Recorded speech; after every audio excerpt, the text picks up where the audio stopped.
Assalamualaikum warahmatullahi wabarakatuh. Perkenalkan, nama saya Muhammad Farul Ramdhani dari Prodi Manajemen kelas reguler pagi. Video ini saya buat untuk memenuhi tugas ujian akhir semester mata kuliah Digital Business. Dan dalam video ini saya akan membahas seputar business plan atau proposal bisnis usaha bidang kuliner. Dengan dosen pengampunya yaitu ada Bapak Muhtafa Nugroho SSI MM. Selanjutnya kita masuk kepada latar belakang.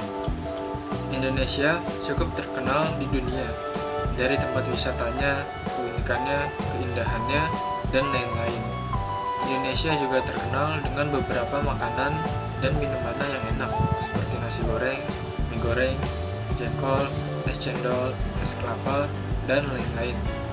Dengan melihat keadaan seperti itu, muncullah ide untuk membuat sebuah usaha pada bidang kuliner. Usaha di bidang kuliner bisa dibilang cocok untuk sebuah usaha bisnis, apalagi di Indonesia. Pada saat jalan-jalan untuk berwisata, pasti ada kalanya perut dalam keadaan kosong, haus dan lapar. Untuk menutupi rasa haus dan lapar itu, kemungkinan ada niat untuk singgah ke sebuah tempat makan, dan disitulah usaha ini muncul sebagai penolong rasa haus dan lapar itu.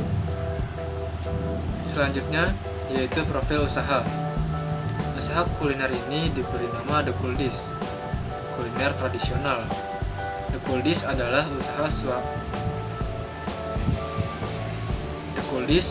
sebuah usaha bisnis yang bekerja dalam bidang kuliner. The Cooldies menyediakan berbagai macam makanan dan minuman tradisional. Saat memulai usaha, bentuk usahanya perseorangan.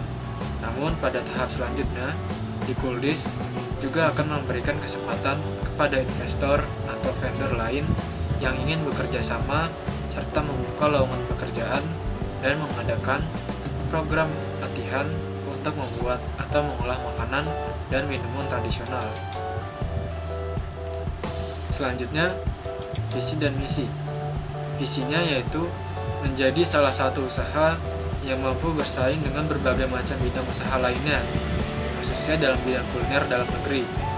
Dan misinya yaitu memperkenalkan kembali macam-macam kuliner tradisional ke masyarakat, membantu melestarikan macam-macam jajanan kuliner Indonesia, memberikan dukungan dan kontribusi kepada usaha di bidang kuliner, dan mengembangkan cita rasa kuliner Indonesia. Selanjutnya yaitu produk atau jasa. Produk pada usaha ini yaitu makanan dan minuman. Makanan dan minuman yang dijual berupa kuliner khas Indonesia dari berbagai macam provinsi. Tentunya juga ada makanan dan minuman yang sudah menjadi ciri khas dari masing-masing provinsi. Menu atau jenis makanan tentunya ada main course, appetizer, dan dessert. Rasa dibuat seenak mungkin dan cocok dengan lidah orang Indonesia maupun lidah orang luar. Kebersihan terhadap bahan-bahan tentunya sudah dijamin bersih dan higienis, serta kualitas bahan-bahan tentunya juga dari bahan bagus yang terpilih. Kemudian, kapasitas produksi. Produksi dari makanan dan minuman The Cooldies dapat menjual lebih dari 50 porsi per hari. Lalu dengan peralatan dan sumber daya manusia yang ada, dipastikan usaha ini dapat memproduksi makanan dan minuman dengan hasil yang maksimal. Selanjutnya, pemasok.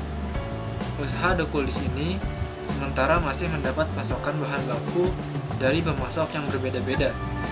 Pemilihan bahan baku dilakukan setiap 2 minggu sekali dengan jumlah yang cukup banyak. The Cooldies juga mempertimbangkan beberapa kriteria untuk memilih pemasok atau suppliers, seperti kualitas dari kondisi perusahaan pemasok, kemudian keandalan pemasok dalam ketepatan barang yang diproduksi, maupun keandalan dalam servis yang diberikan oleh perusahaan yang menjadi distributornya. Lalu bisa berkomunikasi dengan baik dalam memberikan informasi sehingga baik pemasok atau distributor tidak dirugikan. Masuk kepada sumber daya manusia.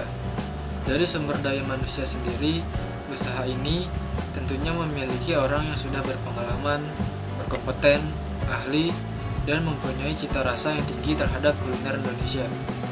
Mereka ahli dalam bidangnya masing-masing. Contoh, dengan pembagian tertentu seperti untuk masalah dapur, sudah tersedia SDM yang ahli di bidang atau di bagian dapur. Untuk penyediaan barang produksi, sudah tersedia juga SDM yang ahli di bidang itu, dan lain-lain. Kemudian, Dukuldis bekerja sama juga dengan orang-orang yang sudah profesional dan terpercaya. Pegawai juga diajarkan untuk memiliki attitude yang baik, sopan, ramah, dan bertanggung jawab. Dan tentunya, usaha ini memakai jasa warga Indonesia. Kemudian, strategi pemasaran.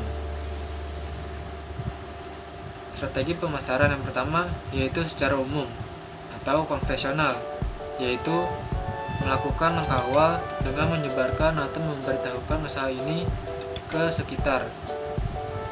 Kedua, dengan menjalani usaha ini sebaik mungkin dan semenarik mungkin. Tiga, terus mencoba kreasi-kreasi atau inovasi baru yang bisa dikembangkan. 4. Membuat outlet-outlet di tempat-tempat yang daya serap atau daya tariknya bisa membantu mengembangkan usaha ini. Dan kelima, mencoba untuk berkolaborasi serta bekerja sama dengan supplier atau pemasok, serta pengusaha kuliner lainnya agar usaha ini terus berkembang dan semakin baik. Lalu, strategi pemasaran berikutnya yaitu secara digital strategi. Yang pertama, memanfaatkan teknologi berupa media sosial seperti WhatsApp, Instagram, dan lainnya untuk melakukan promosi usaha ini. Kedua, membuat akun khusus di media sosial seperti Instagram agar jangkauan diketahuinya usaha ini lebih luas. Dan yang ketiga, mendaftarkan usaha ini di e-commerce seperti Shopee yang kemudian bisa menjadi food delivery, Shopee Food, Grab untuk GrabFood, dan lainnya. Selanjutnya, proyeksi pendapatan. Untuk proyeksi pendapatan per hari diperkirakan mencapai 1.250.000.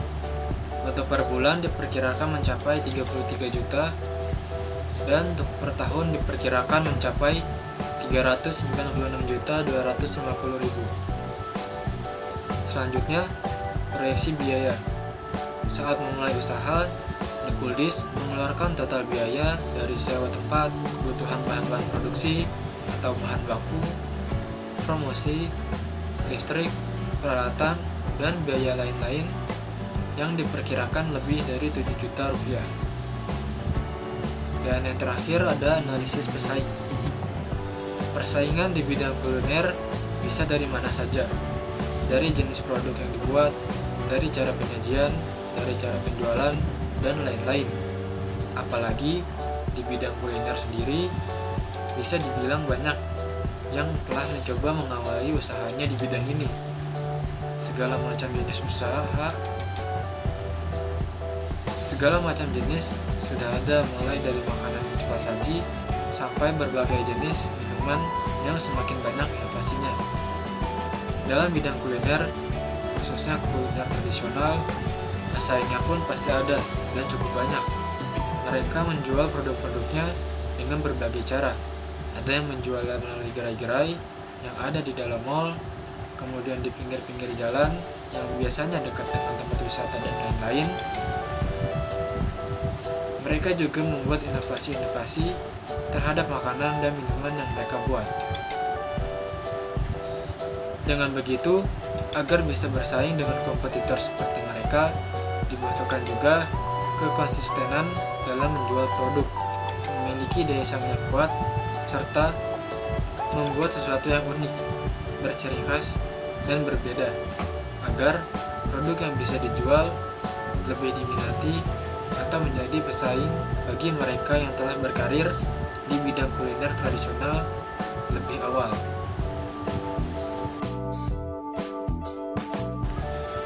Cukup sekian dan terima kasih telah menonton video ini hingga akhir. Apabila ada kesalahan, kekurangan kekurangan mohon dimaafkan, dan wassalamualaikum warahmatullahi wabarakatuh.